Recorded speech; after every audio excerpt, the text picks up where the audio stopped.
Hi, everyone, and welcome to Poets in Conversation. I'm Phyllis Klein, and with us tonight, we have two wonderful, wonderful poets who happen to be married to each other. Um, and it must be that two poets in a family are better than one, considering their work. And they are Phil Taggart and Marsha de la O, Ventura County community poetry organizers and champions, among many other things. And we'll be hearing poetry that was, for the most part, written during the pandemic, poetry of love, of loss, and of rage. So, and other things, of course, too. So let me tell you a little bit about the poem I'm going to read. I don't need to say anything about it. I'll just read it.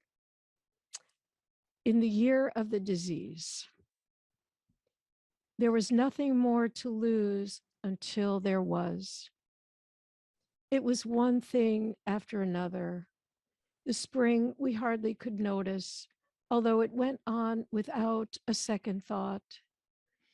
It was the fabric of the human world unraveled. No haircuts, no friends around the table, no doctor visits. It was going to work, buying, selling, all lost, or morphed into sitting in front of our machines of connection. It was Grace.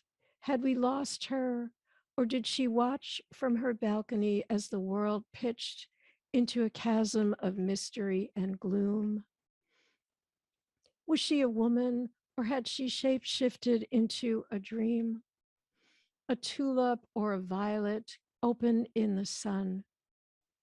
Some of us knew they could find her, knew the places she liked to hang out, while others kept trying for a glimpse, like looking for someone or something that had died, but she hadn't.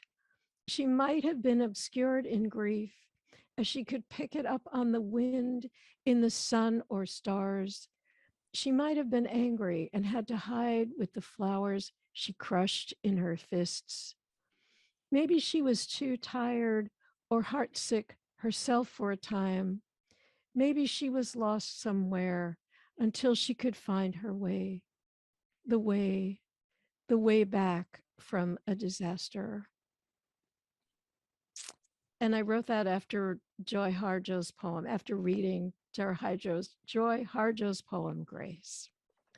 So here we go. Phil Taggart has 4 collections of poetry. Walking the Dog in a Time of Rage, which is his new book that's come out just recently. Rick Sings, Opium Wars, and an art book with artist Anne Haritas, Cowboy Collages. He's been a poetry editor for over 20 years for Art Life Limited Edition, and with Marsha de la O, the Askew Poetry Journal, and Spillway. He has taught poetry workshops at Cal Lutheran University of Pittsburgh, local high schools, CAPS media and elementary schools. He teaches broadcast digital media at El Camino High School at Ventura College. Phil has run and supported poetry readings in Ventura County and Santa Barbara since 1991. How many years is that? 30. 30 years. Thank you. He presently hosts a weekly poetry reading at the East EP Foster Library in Ventura. It seems like you host more than that, but anyway.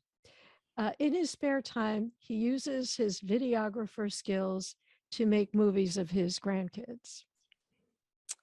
And so with that, I'm going to turn things over to Phil. Thank you, Phil. And thank you, Phyllis. Was that poem in your new book, The Full Moon Herald? Yes, it was. Mm-hmm. So yes, there's a wonderful new book that Phyllis Klein has written called Full Moon Herald, and you got to hear a poem. Thank you. I had a request to do a couple of poems from Rick Sings, and so here's one. And this one's called Last Night, And this one, actually, David Oliveira helped me edit this and actually gave me the finished version. And David Oliveira's published my first book, Opium Wars, which he actually had a better name, but that's a long time ago. Last night, the fear woke me last night. A shadow, raving, black out, numb, frozen at the edge and afraid to, but wanting to jump. I have never been comfortable with sanity. My mother, her body vacant, electroshock medicated. My brother listens to voices on a mattress in the corner of a carport. The fear is sometimes a comfort, and seemingly, inevitably, it welcomes me home. Okay, and this is a poem, another poem from Rick Sings, which is about my brother who suffered from schizophrenia. He passed in 2017. 2 days later, we stroll the beach promenade, watch the storm surf. Rick tells me he can ride those waves and has. This is a good day. We walk and talk about joy rides in mom's cars, swim meets, old friends long gone, the rainbows he saw when the cops beat him for sleeping outside, dad beating him for getting caught with Steve smoking cigarettes in the treehouse. A ragged, schizophrenic, tangent-driven dovetailing of events, and I fill in the blanks. While Rick's disease surfaced in high school, Dad was planning his no forwarding address move, his shutdown alcoholic rage tempered by a blind Catholicism. Rick says memories of Dad aren't so good. I tell him they're not too good for me either. We watch the lifeguards warn surfers to move away from the pier. The brave ones ride way off in the distance, veiled by the mist. Okay, now we're going to get into the new book, Walking the Dog in a Time of Rage. And I think that actually sums the whole, that's a summation for the whole book right there. It says time of rage, and we're dealing with it. The minivan screens by, horn blaring, angry fist out the window. I must have done something wrong. Rage has become our discourse, our answer, anger, our voice sputtering away in the ether, on the highways, in the ballot box. We're driving through a park, not a very big one, only one entrance, one parking lot. We're both approaching. I wonder if he's going to the farmer's market too. My friends online nip at each other, clever quips, bite.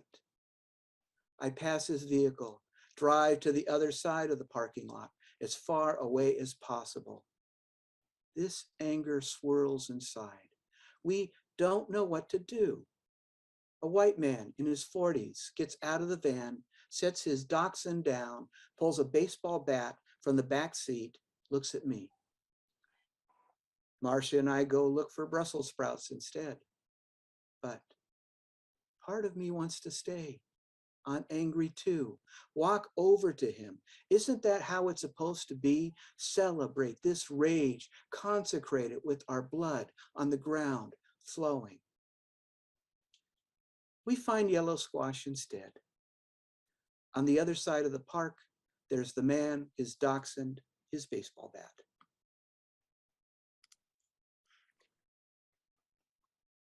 I started writing about gods, started with a satyr, but then I decided I wanted to do stuff on the environment, and so I thought of Mothra, because Godzilla, as you all know, is a protest movie about the bombs that dropped on Japan. So this is Mothra when she is alive, and the Luminous twins ride on her back. Mothra and the Luminous twins before the movie. The twins told her stories when she was larvae, stories of Earth and all who reside here. Mothra mostly ate, ready for change. The twins sang dreams to her in pupa, cocoon, premonition, vibrated through the hardened shell. Hiroshima, Nagasaki, bikini, flashed through Mothra's psalm-fortified cocoon. Radiation immersed the naked pupa. She emerged imago, an adult enraged in pain. Mothra arose through the searing light, her vision in pupa expanding. White blinds me snow falls, all around cinder dust grit. It burn peels my skin. Okay, this is another Rick poem, actually. I wrote this after Rick sings and before Rick passed. So, oops. And so I did this, but I changed it after he passed. And it's kind of about a river. And us in LA, our rivers are freeways. And this is a dream I've had of Rick, and I put it in with driving through rivers. It has an epigraph, let's take a trip down Whittier Boulevard by the Midnighters. And if you're from LA, you know who they are. Just past the 405 going south, a Neo-Dharma bum-stickered hybrid SUV passes us. Last night, I dream of Rick in the upstairs room on the left, a hidden room, always there. Passing vivid, the Ford Theater, I saw the Pogues there, graffiti crosses, knocked down road signs. In this dream, Rick is leaving. I gather up what is needed. Our paths are so close, a convergence of brothers. We cross into Hollywood, the Knickerbocker, the Beatles' capital, more crosses, the Shangri-La, Destiny Inn, the crush of downtown. We are on parallel paths, like moving sidewalks, drawn close. We touch, then drift apart. Gronk and Spring Street, J-Town, Azatlan, Brew 102, and beautiful, beautiful bridges. Rick, Rampart, and Tommy's. I wave, the car hurtles past, down, the 605, South Whittier, and on. Rick is absorbed in distance. He waves back, goodbye. Okay, part of what happened to me in COVID is that I couldn't walk.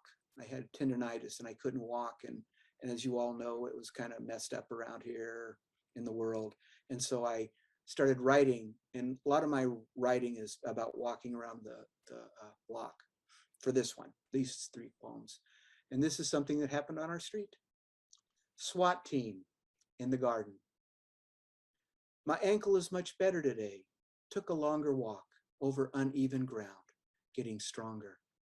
A white Jesus nationalist challenges me. He says, Merry Christmas. COVID-19 stenciled on his white pickup. Red and white trim his house, holiday house. Around the block again, am getting past the shambling. My balance is returning. My feet do scrape the ground. Towards the end of the walk, the only blue on the house is a Trump flag, still up, no mask. A pandemic party watches football loudly. I walk barefoot around the house until it hurts, trying to stretch the tendon to workable. Back off when the pain comes. About a month ago, a SWAT team showed to the red and white house, an altercation with another red and white house. Yes, there were guns. I try to remain patient. It's slow coming back, but I'm not ready to pack it in quite yet. Merry Christmas. The red and white color is kind of the color for white power in this area. Oops. Okay, this is one of the Satyr poems. This is the Satyrs at the mall. Since we're doing Christmas, I thought I'd do a Christmas poem. Another one. They park their cars at the edge of the mall, approach the temple, high holy days, acolytes enter, the Satyrs follow. These days, a few millennia later, the Satyrs just fit in, rarely see each other, but sometimes are called. Pan is with the elves leaning against, waiting for Whitebeard. Torgo is meditating on the US flag just above Whitebeard's throne altar. Prayers of children are spoken. The elves chant their hosannas. Baby shark, dancing doll, walking Buzz Lightyear, mystery stuffed animals, hand-operated drone, cheaper than dirt, AR-15 rifles. The satyrs bear witness. All invocations are heard. This mystical and temporal dilemma, this children's consumer supplication leaves the earth poisoned. The satyrs miss the trees, miss the forest, retire to a sports bar.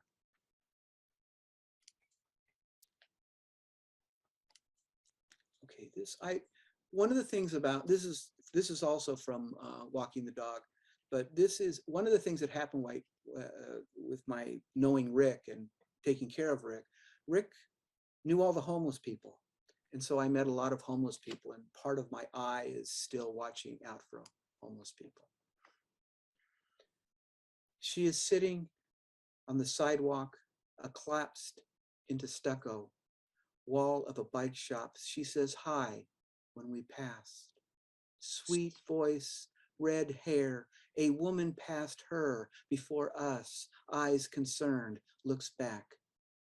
The girl tilts her head up, smiles, scabs, freckles, cover her face. She's new. The homeless tan hasn't darkened, toughened her skin. Red shirt bike patrol calling for help, calling the police. The girl lifts up off the sidewalk, straightens, gathers her stuff, walks on. She's maybe 16. Okay, here's another Mothra poem. And the twins are getting quite famous at this point because the movies are coming back and Hollywood's interested in them. They're recording their record contracts coming back again. And you all know this if you watch the Godzilla movies. Mothra and the Great Pacific Garbage Patch.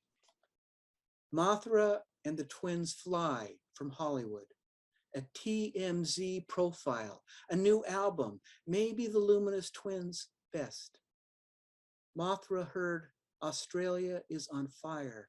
It was time to go before MTV's, or was it VH1's Where Are They Now program was even recorded.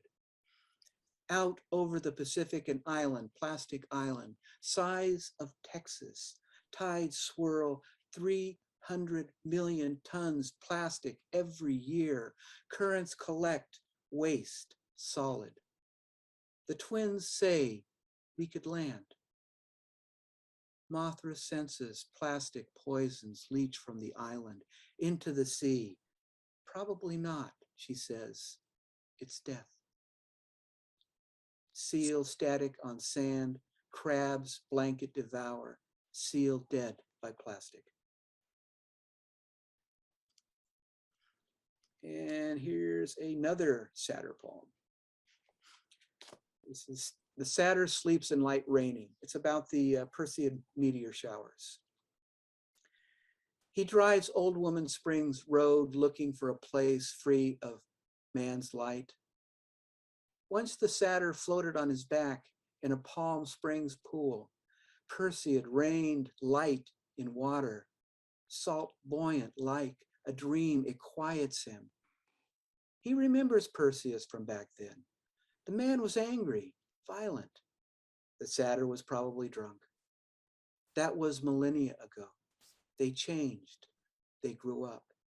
He's taking time off work, driving the Mojave, Lucerne Valley, Landers, a dirt road, Ames, right out past it all.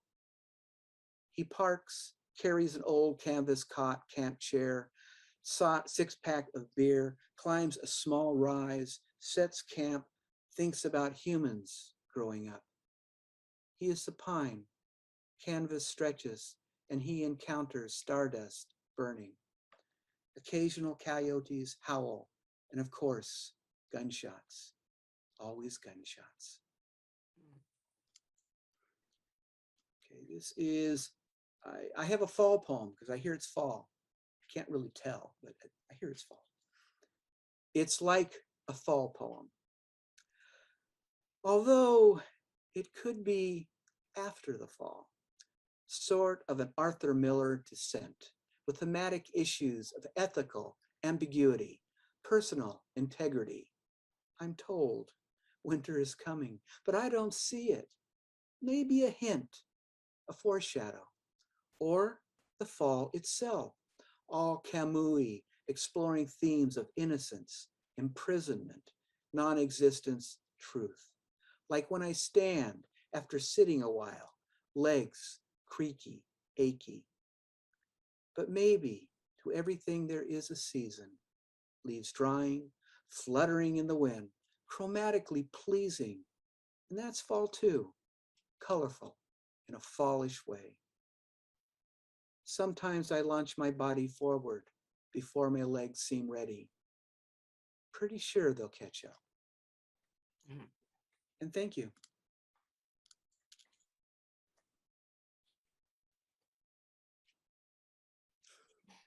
Oh, thank you so much, Phil. That was a beautiful reading. And I'd love to. So I'd love to talk to you about a lot, and I'm trying to figure out how to say something small right now, and we'll come back to the talk. So maybe I can look and see what's in the chat here. Oh yeah, Jennifer says she loves the metaphor of rebalancing on the ankle, and the way it parallels our emotional recovery from the pandemic. I don't know. Had you thought about it like that? Well, actually, yeah, somewhat by the pandemic, but more like just what's happening in the world right now. You know, it's making us crazy. And the pandemic, we're all kind of in shock. In fact, and I teach high school kids, and I watched high school kids basically fall apart for 2 years. Right. And so it's a way to keep it's a way to keep my mind going and deal with it while I'm actually healing from not being able to walk. Right. But thank you, Right. Jennifer. Yeah. Yeah.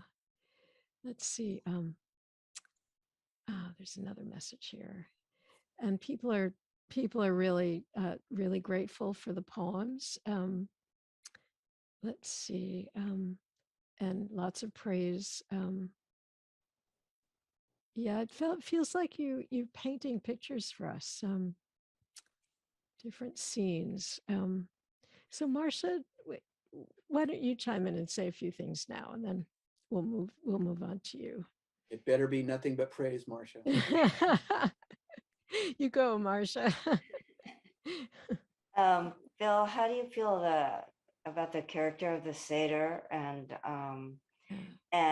identity and the satyr at large in our society?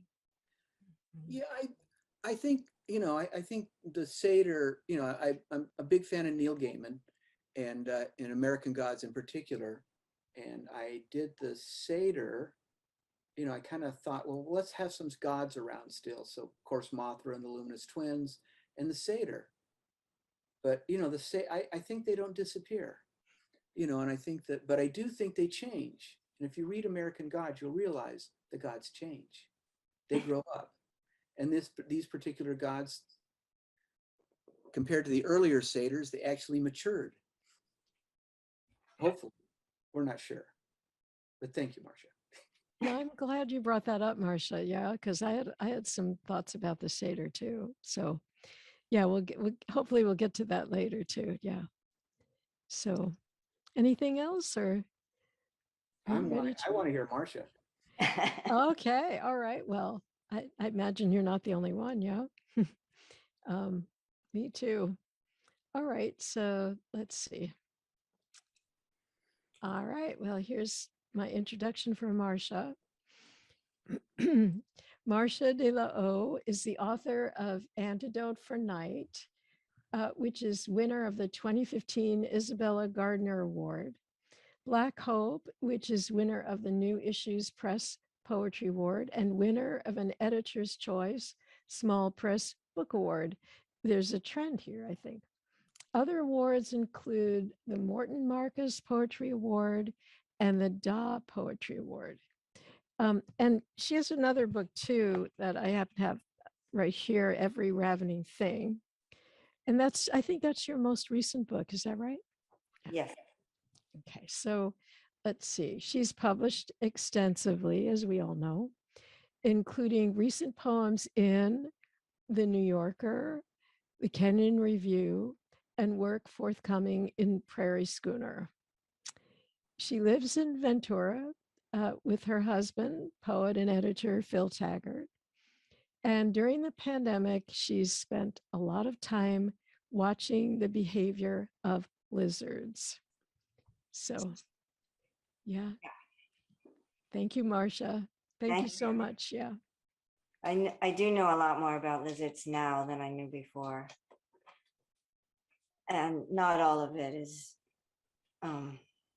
attractive. Well, maybe we can hear more about that. Yeah. Yeah. So I have some poems here. Thank you for being here, and thank you for your presence and your work. All of you, I know. This first poem is called Physics After He Leaves. If hydrogen and oxygen, if liquid, if silver, if the water of my life runs through my fingers, if night is an ocean, if Shiva spread his matted hair to catch the Ganges as she fell, if the fall is broken, if my hands form a hull, if hot young stars consume stellar clouds, if slippage, if enormous, if enigma, if a siren and her song, if darkness, if the Calabash Nebula packs itself with seeds, if they sow themselves in dust, in swirls, in starfields, if space is a garden and time is a plow, if the line turns, wanders to the river, waters falling still,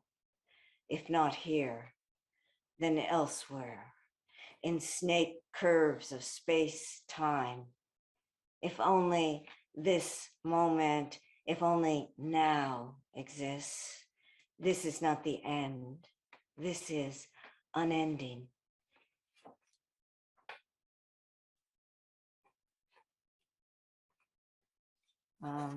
Thank you. So this poem is called In the Hidden World.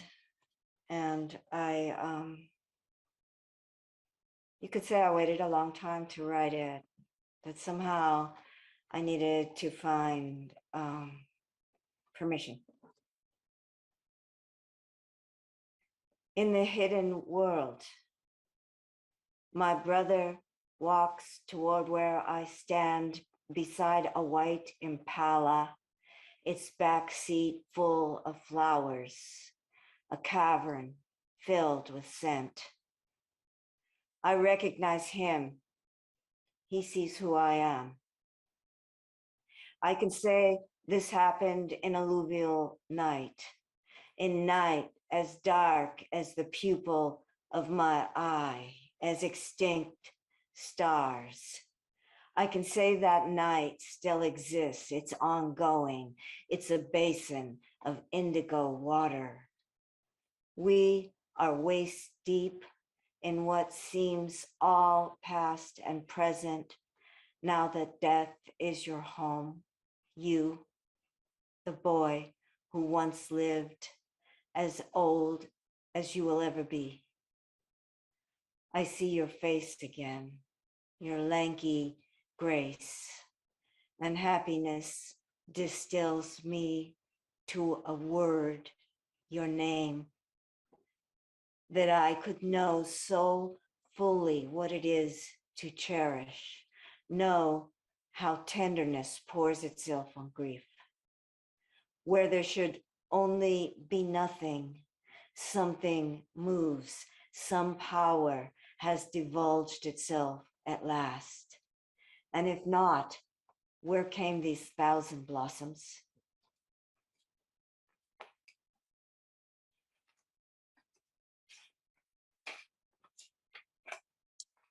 This is it's a longer poem.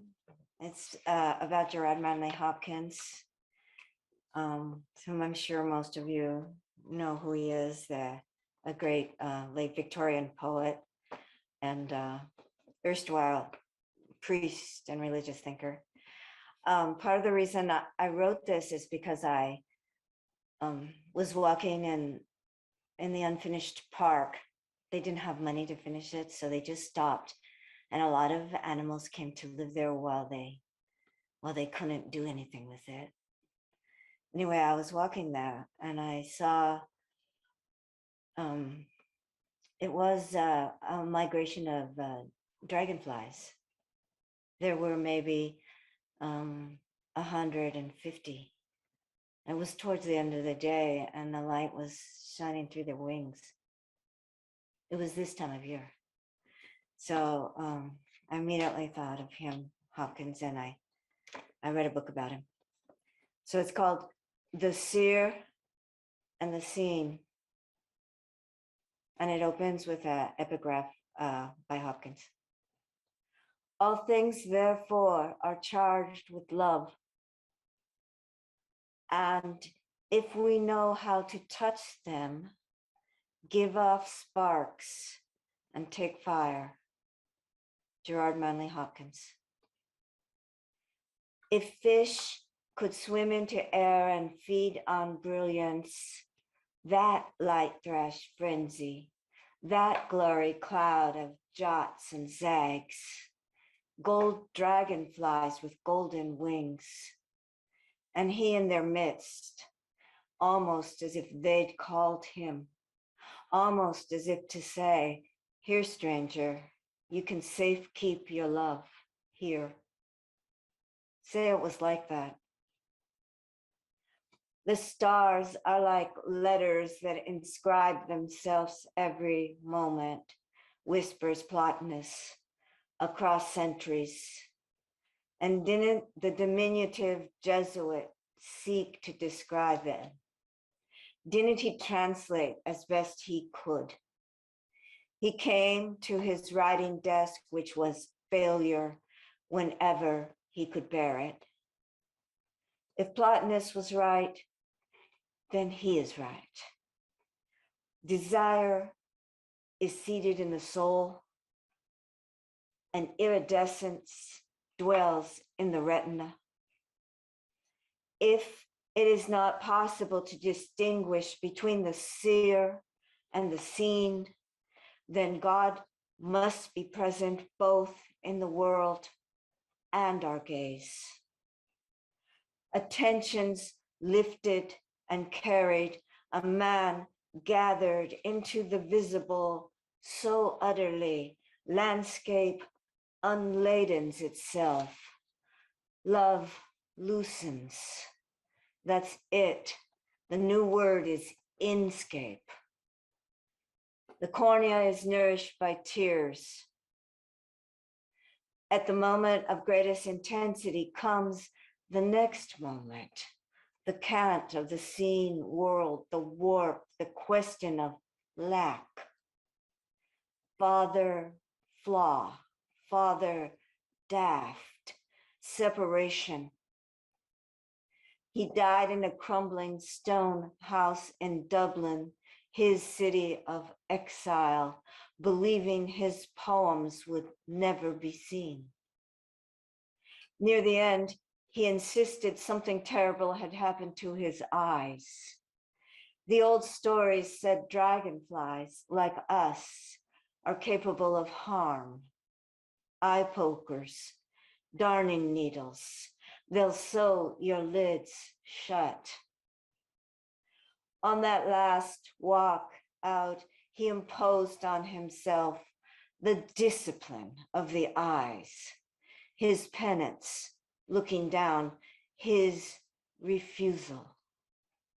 But he could not choose not to feel the gaze from the emissary, green, bound in its body, tendril, twine, twirled, to raise his face, be held in the stem, the life rush between them, to behold, leaf light, like a headwind off ecstasy, like a drift of ether, like a loose halo. After some time, returned to where pain kept him. Say, it's mostly about loss then, except maybe he disappeared into joy in those weeks of fever, a thorn flicking loose in the cornea and ripping sideways, the sheath torn as vision filmed over. Dragonflies swarmed as light snows, as they blizzard air with gold, oh star shapes, to take in fully that fire changes everything, how lucent the flames where love burns.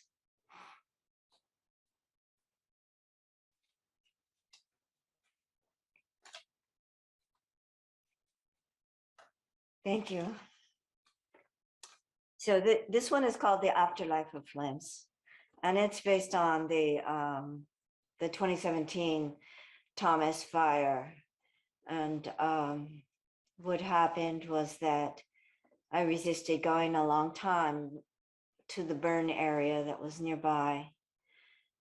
And when I did, there had been rain that spring, and there was growth, and I saw a flower I had never seen before. And it's called, I had no idea what it was. You know, I'd never seen it. I almost thought it couldn't be wild. I thought, would someone have come up here and planted this unusual flower? And then I went back and I looked and looked and looked till I found it, and it's called a fire poppy.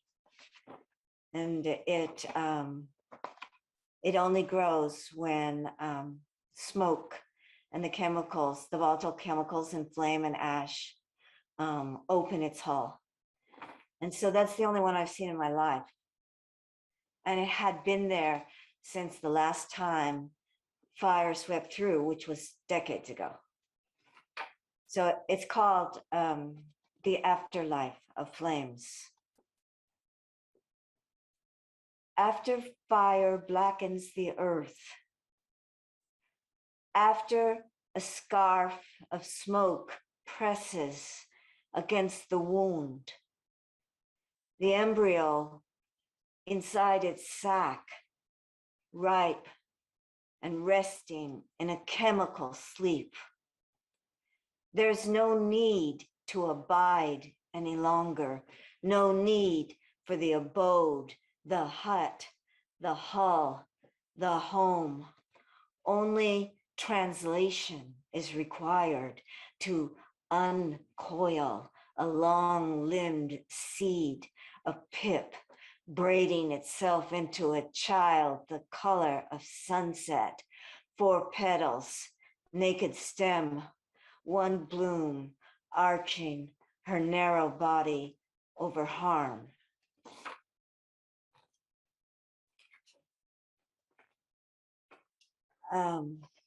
Okay, thank you. And this is my last poem, and it's called Sky with 4 Suns. And it's after John Luther Adams, who is not a poet, he's a composer.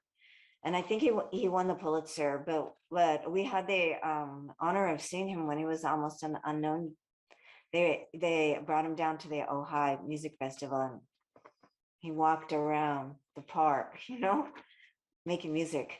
So what he does is he translates nature, his vision of nature, into sound. So his sound is kind of a sound of immensity and resonance. And he's lived for a long time in Alaska. So this is about the Arctic in spring. And it's called Sky with Four Suns, and he actually has that as one of the movements in his piece. His piece is called Canticles of Sky. And you guys, I think I'll just tell you what the Four Suns means. The name of the composer is John Luther Adams, and the Four Suns they're also called sun dogs, and it's when there's still ice crystals in the air, and it creates the illusion of more than one sun. Sky with Four Suns. Out of flint, a knife. Out of scoring, a line. Mutter of moving water, undersea ice. Small waves threshing small stones. The ravens arrive at noon. Light becomes glass, becomes steel, dazzles and wounds. This I accept, to be held in the way the sun holds illusion at 22 degrees distance until I am emptied out, until a red-winged blackbird opens an aperture in sky. Let the self be woven in air, the blackbirds sail, in clack and spin of cobbles as ocean falls together and apart. Self so tumbled, dislodged, that you become the dark blue that breathes you. Thank you. And that was it. That was my last poem. Oh, wow. Thank you so much. Oh, wow. Everybody can unmute now. Yeah. And let's give them both a big hand and lots of noise. Wow.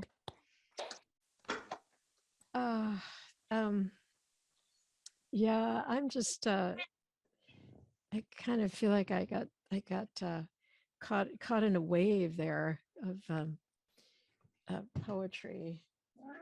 So so yeah, I'd love to get a conversation going, and I'm astounding. Let's see. Sandy says these are astounding, luminous poems. I can't wait to read the book. Yeah. Oh, good night. Thank Sorry you. you have to leave. Yeah. Who is that that's leaving? Larkin. Yeah. So let's see what else. Yeah, Phil, why don't you say something? I'm kind of just I'm still coming out of the wave of that poetry that I can barely talk. I'll say what's really wonderful is that I do not have to follow her. Yeah. Always do not follow Marsha. I consider it one of my main things. But Juan L has a question. Oh, yeah, I have thank a you. question. So yeah, go ahead. my question was that I love the content. I love both of you, by the way. I feel like are touching on something really profound that I'm looking at, and rather they feel very a little bit beyond literature for me. They feel a little tactile, more. They have more textures, and I was one. And there's an abstraction there for me. I don't know for anybody else. And I was just wondering, do you ever get lost in the translation of your experience to the paper, and then you're like, what the hell am I looking at? Or like, you know what I mean? Or what? Or I don't think I've translated this message well. And if you're ever finding that yourself in that place, how do you make that determination of what will be readable versus too abstract or something like that? Are you asking me that? Yeah, it's for both of you. I think that there's I see it. There's a particular for Phil and Marsha as well. There's something in your writing that I saw in both. It's an element. I don't know if I'm explaining it well, but again, it's there are little souls everywhere. So I'm just kind of abstract souls, you know. Well, I love the way you said it. You said it in a beautiful way. So you translated it. It came across. And to answer you, though, I think that there's always a question. Every single poem of any type, whether you've translated through what is within you onto the page in a way that can be grasped by other people, don't you think? And so one good way to find that out is to just be with people who love poetry and listen to it, and they're going to help you know that. They're going to help you know that, and that was one of the things that we sort of lost during the pandemic, was that live connection with people and the energy between them, and the knowing that comes from that. So yeah, that's my answer. And maybe Phil will answer too. Yeah, I think for me, yeah, I'm not as my abstraction is not as much as Marsha, but what I do, and I understand quite often that people are not going to understand what I'm doing, and or maybe they're going to understand it, but they're, I may not be what I even want to say. And so what I do a lot, I go to workshops. I have several workshops I go to, and quite a few of the people are here today that are part of it, and it helps me because like the input from the readings, the input from people that are writers, they give me their time, and we all work together, and they help me figure that out if I'm really not making any sense. And here's for David Oliveira. But thank you, Juan. I appreciate your comments that I saw on the chat as well. And this is for David Oliveira, who made me realize that I did not show my book. And I'm not going to be able to show my. There it is. Hold it up steady. Yeah. Beautiful. Yeah, There's the dog. The dog has a coyote vest on, got little studs on it. What's the whole title? Walking the Dog in a Time of Rage. And it's not quite out yet because I can't figure out PayPal, but you can leave a note on my my website, which is philtaggartpoet.com, all one word. But yeah, this has been so much fun, Phyllis. Really enjoy it. It has been. Oh, good. Yeah. Well, it's not over yet. Yeah. So let's talk some more. I mean, well, this is a question I was having. Do you, when you're writing at home, like do you work with each other, or do you stay pretty separate? Like, do you help each other with your stuff? Like, how does that work? I'm so curious. Marsha would really like me to be out of the house. Far away. That's what I was just about to say. I said, well, I would like him to leave the house. And how about you, Phil?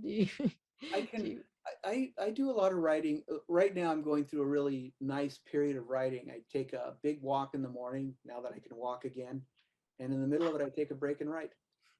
So, but yeah, Marsha helps me with her poems, with my poems, and I occasionally help her. Yeah, we help each other. We help each other.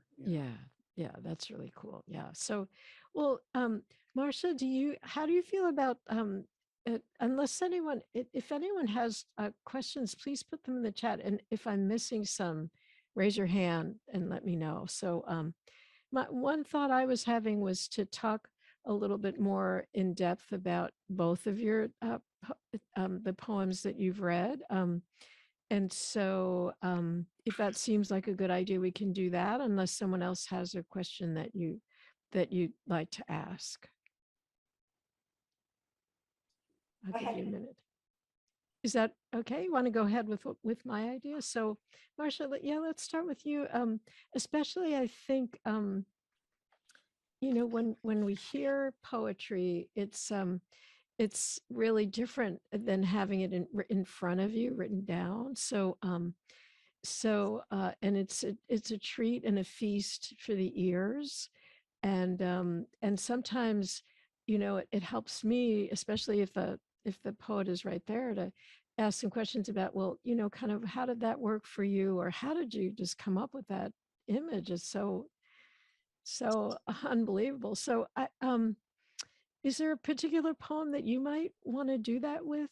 I mean, the long one just lends itself to some talking about, I thought, but is there one that you'd rather, or is that one okay? What do you Just think? choose whatever you'd like. It's fine with me. And maybe it would be easier to talk about a shorter one just because it's shorter.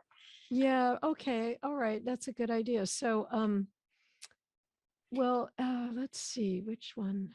Um, We could do the if one. In the beginning, there were the, if this and if oh, that. this and physics that. after he leaves. Yeah, that's a really good idea, Perry. Yeah, because I was wondering about that one. So, yeah, do you want to maybe talk about that a little bit, and then I can ask you some specific questions about some of the lines? Okay, I will just briefly say about it that the really mundane fact of it is that we have a very good friend who um, teaches physics, and he had to leave the United States because he had not worked here long enough to have Medicare, and so he had to go back to his country Oh, in order to have health insurance. And so I wanted to write something for him, and then I was sort of interested in that idea of the connection between the universe and the idea of verse and the line turning, with verse meaning a turn. And and I came across the image of the myth of Shiva spreading out all this matted hair to break the fall of the Ganges, which is the fall of the female, as a woman, and in that. And so I just started with all those ifs to see if I could move it into this idea of something that grows like a garden, because they do call it a star field. And the idea of verse, as in poetry, did come from the idea of plowing a field and turning at the end and working your way back. So it has to do with lineation. uh-huh. And so that's where and our friend was always saying, if you think you understand time, you don't. And so then when I had it, space is a garden and time is a plow. Oh, wow. And Yeah. that's what I wanted to say. Although as I was writing it, I was realizing too that it had something different going on as well, because it seems like it's also about the possibility of death. That's Mhm. partly what it seems to be about, but that was like the under element. I was really, the upper element was I was writing it for the friend. Oh, yeah. Wow. That's really amazing. Wow. Yeah. Um, I, yeah. Does anyone, yeah, I know that none of you, no one else has this in front of you unless it's in one of the books that you might have, but, You know? it's, I guess the thought I was having about it is, the choice to not really say what it's about, that the actual story, and and how you made that choice. And I think that's just fascinating. And I think, for all writers in general, especially of poetry, I don't know if people want to speak to that more in our audience here, is that just how did the decision of what to put in and what to leave out. And I think in this case, the title is giving us a lot of information, but it might be sort of a little bit of a head scratcher in a way, if you don't know that story. So, but then it just really works without the story too. So, what do you think about that, Marsha? Well, I think Emily Dickinson said, tell all the truth, but tell it slant. Uh-huh. So I think it's that way of edging in, of working with the edges of something, and then trying to open it up Uh-huh. in the largest way. Uh-huh. Marsha, when you talked about, you said something and then you said it reminded you of Shiva, and Shiva was the one, blah, blah, blah, blah, blah, blah. And I think you do that a lot in your poems. You know, you start off on what you're writing about, and then you layer things. And the more you layer, the more dense and amazingly interesting they can be, sort of like a symphony playing out, you know, with how you use language, is you layer all of these things. It's like, you know, there's the oboe and there's the violin and then there's the this. You're very musical in your language, and things just keep happening from different sections of your brain. And then we get there and we get to listen to it. It's wonderful. Yeah, like a symphony. That's a beautiful. Yeah. Yeah. Johanna, do you have a question? I do. Yeah. And then Mary. Yeah. And then Juan. Okay. Well, go ahead, Johanna. Muted, Johanna. She's muted. Do you know how to unmute, Johanna? I can't believe I didn't unmute. Okay. I'm listening to you and Phil, and I'm thinking about, you know, the two of you, like that you, I'm assuming live in the same house or whatever, but and the geography of both of your writings, you know, because it's kind of, I see things when people read, I see things, you know, and to see the two different places, you know, it's just a strange kind of travelogue of like this place that you're at, that place that I'm going down Whittier Boulevard, and then I'm going to the place with the fire poppy. And I think it, you know, that's all I have to say. It's not really a question, but it seems as if you live in two different worlds, but those worlds seem very connected. Yeah, they are connected, and for Phil more so than ever, because he's come into the world of the natural so intensely right now. I mean, like he's gone hours out in the canyons now, almost every day. Yeah, and we do, you know, we kind of grew up in the same, close to the same area in LA, and so we have a very, very close background. But I live close to Chaparral, so I was always disappearing into the hills, and he was hanging out on Whittier Boulevard, type of thing. Well, there is that. You were there too, Marsha. So Mary, Yeah. would you like to? Yeah, go ahead. I had two things. One was with when you were talking about the layering on. I think of Marsha's writing as that, but I also think of it's like it's digging through the layers and just like going deeper and deeper and deeper, which is what amazes me, that she doesn't stop where most people get tired and stop. I know I do. She just keeps going. And that to me is just like an amazing gift to be able to do that, because it is so difficult to do that. I guess you get to the hard stuff. And I just want to say that poem about Hopkins just totally blew me away. Absolutely. It's the most amazing poem I've heard in ages. And I think that's an example of that. I mean, you got into, from fireflies, you know, you got into Hopkins, and which is a feat and so beautiful. Thank you. Yeah, I think your poems, Marsha, I just need to read them over and over. I need to read them many times. And I really like that the juxtaposition with Phil. I really love to read your poems too, many, many times.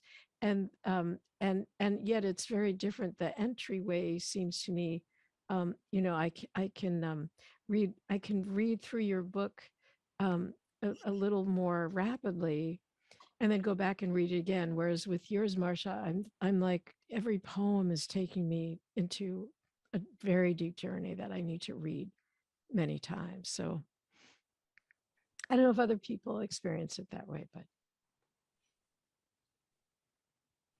I was seeing Marsha when I'm not sure yet because I do sort of get into every poem you do and they become so rich that I can't tell you which poem it was, but you just had this one line where you talk about the hull, the husk, home. You had like used 4 words in a row of describing something similar, but each one was sort of digging more and making it clearer. And I was really sort of struck. You do that a lot in your poetry. And I think it's one of the things that give it so much power.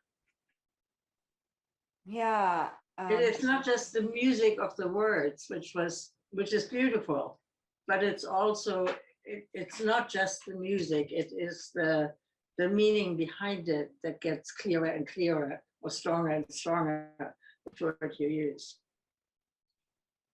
Thank you.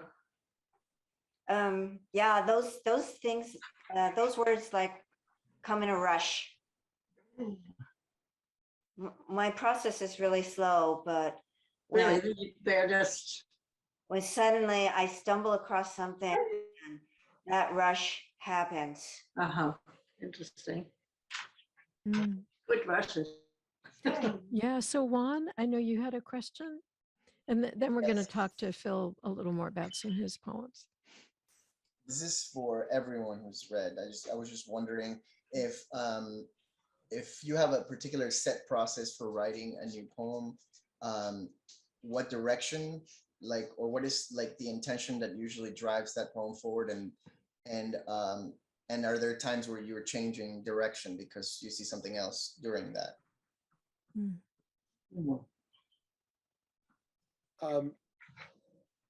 A lot of mine is from observation. You know, when I started Rick Sings, I started just being observer, and a lot of it is just kind of being in Rick's world, which is very different than my world. And actually, I think David's still here, right? Yes. David was over at my house on the avenue when I lived on the avenue, and David, we were walking down the street, and he turned to me and says, "Why do all the homeless people know you?" And it's because I live in Rick's world. You know, I still get people still recognize me as Rick's brother, and he's been dead since 2017. So so observation, and then for this book, Walking the Dog, I turned a lot to my journalism background, because there's all this stuff that was happening. I just wanted to address it some way, you know, and of course, you know, addressing it through the gods or addressing it through some sort of mythology is a nice way to do it. You know, what I'll do is I'll get a piece of news, then toss it on the paper, and then kind of write around it, the stuff that's happening that day with me, or at other times with me, that I'll take notes of. So a lot of it is observation. A lot of what I do is observation, and it sits around in my head for a lot longer than I like it to sometimes. I'd like to say something, Phil. What I love about your poems is that very thing.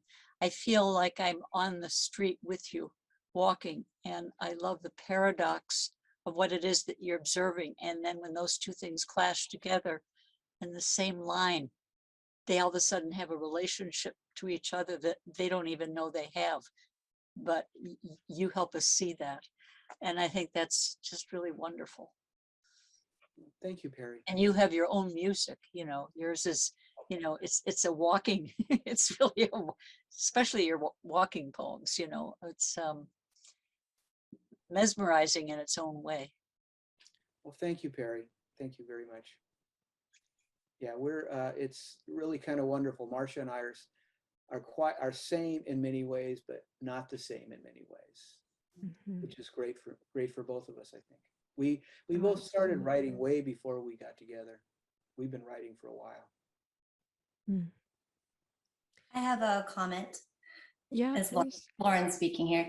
Phil, I hadn't gotten a chance before to ever hear you read from Rick Singh. So that was a really powerful, moving experience for me. And what I admire so much is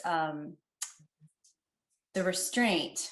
And I'm wondering, because when we have emotional restraint in our poetry, it leaves room for the reader, the person experiencing the poem, to really experience it. You're not telling me how to feel. I'm just feeling. I'm having my own private experience, even though it's shared with you. But did you always write with restraint when it came to writing about family stuff, or was that something you really had to work for?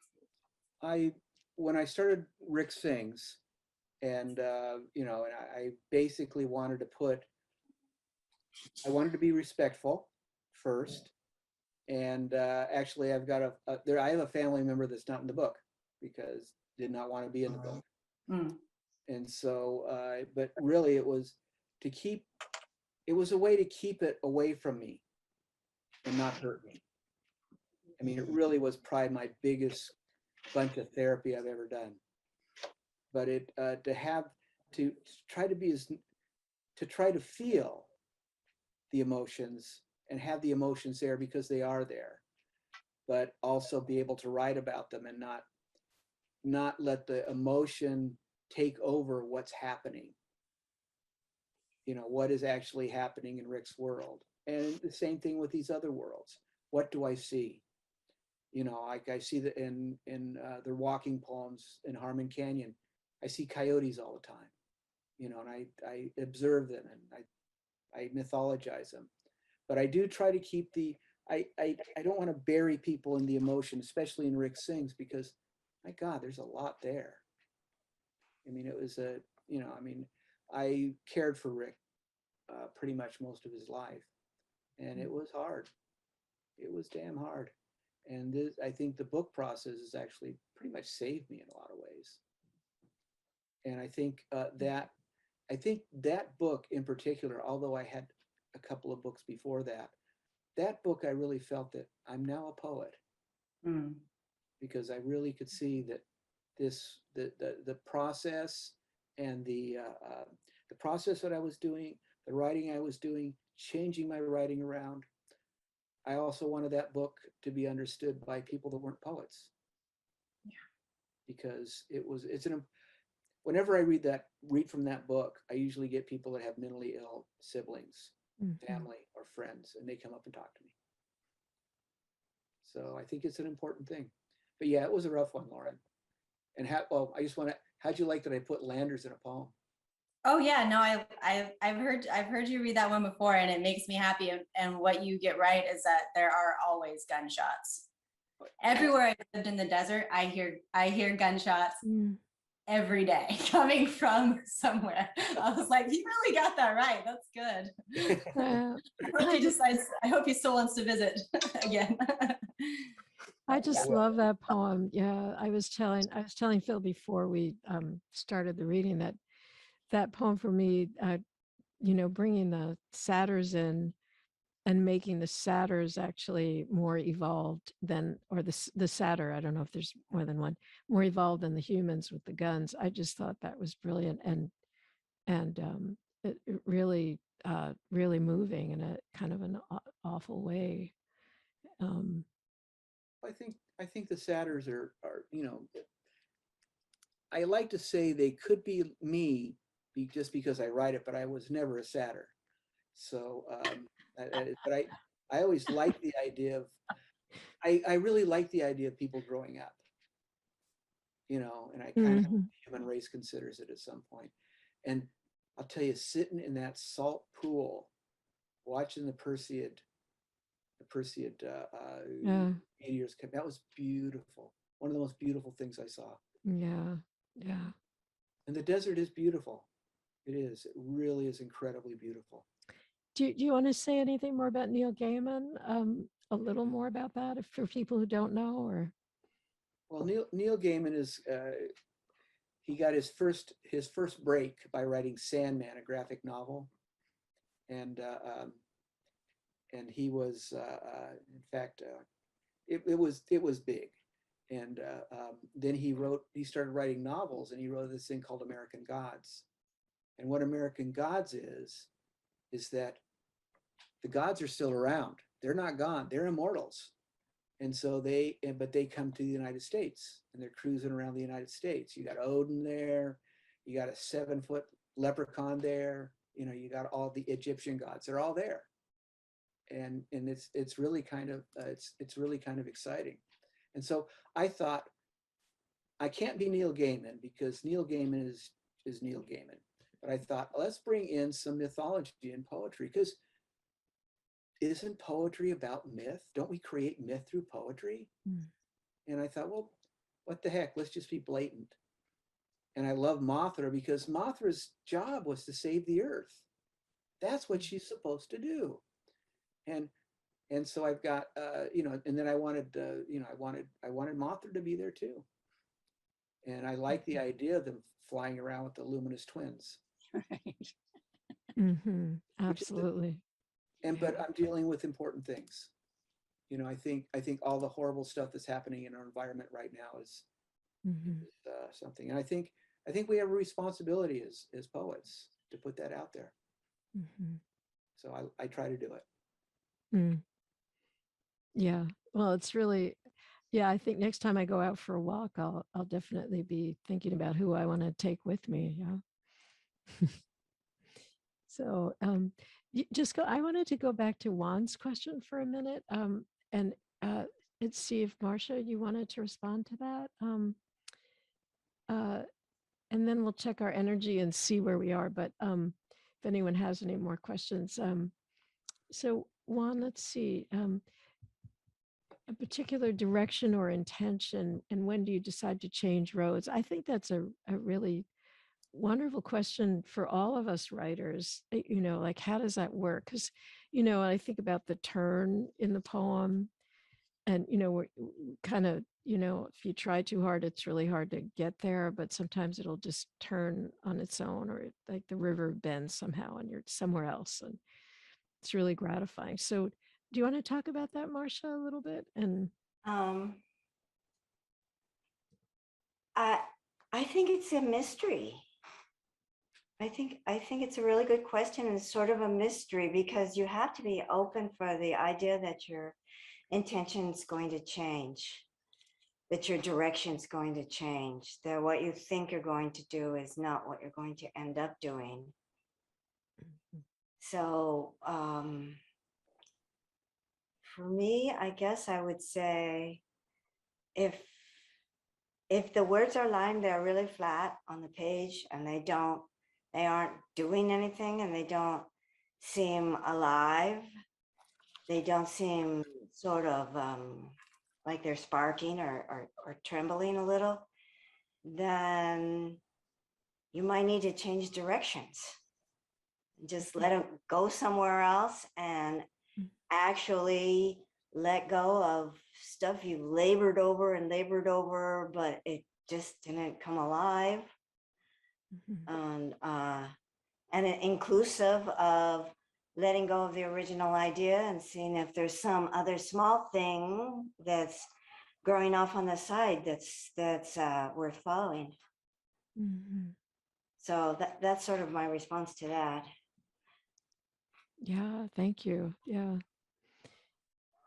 it's hard to do that. Yeah, but it's really, I guess maybe we all have our own process for doing that.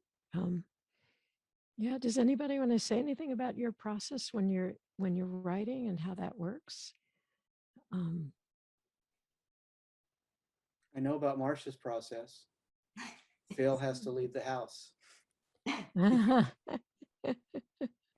Oh, you're asking. Yeah. You, Phyllis, what is your process? Yeah, thanks for asking. I think for me it's kind of an altered state. And I think that's what I'm. It's so it's not really a dream. It's not like that exactly, but it's kind of like I'm somewhere else, and I'm just gonna kind of watch and see where it's going, and I just let it take me there. But I like to use I like to read poems right before I'm going to write something and just kind of wet my whistle with it a little bit and just see where it goes.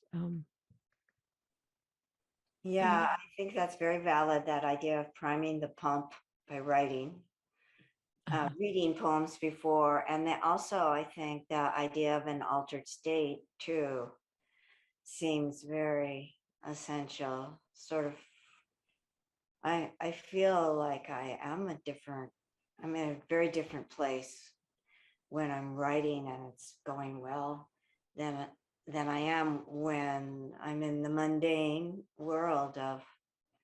Yeah. Yeah. Yeah. I don't know. It's really, it feels really very positive. I don't have that experience of dread of writing or, which I feel so lucky about.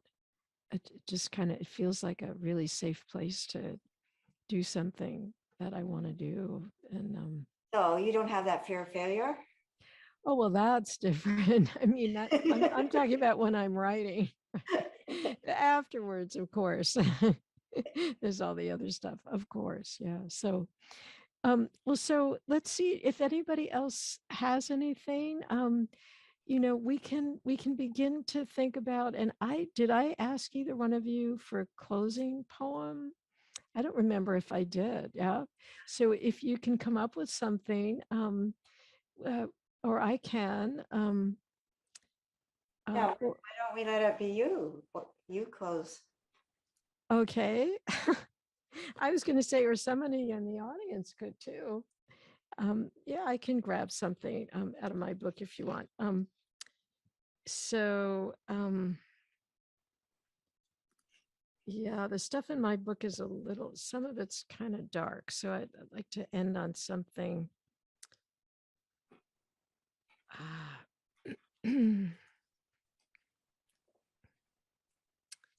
Okay, well, I'll just grab this one. So before I do, I want to thank everybody so much for coming, and especially Marsha and Phil. Thank you so much. It's been absolutely Thank you.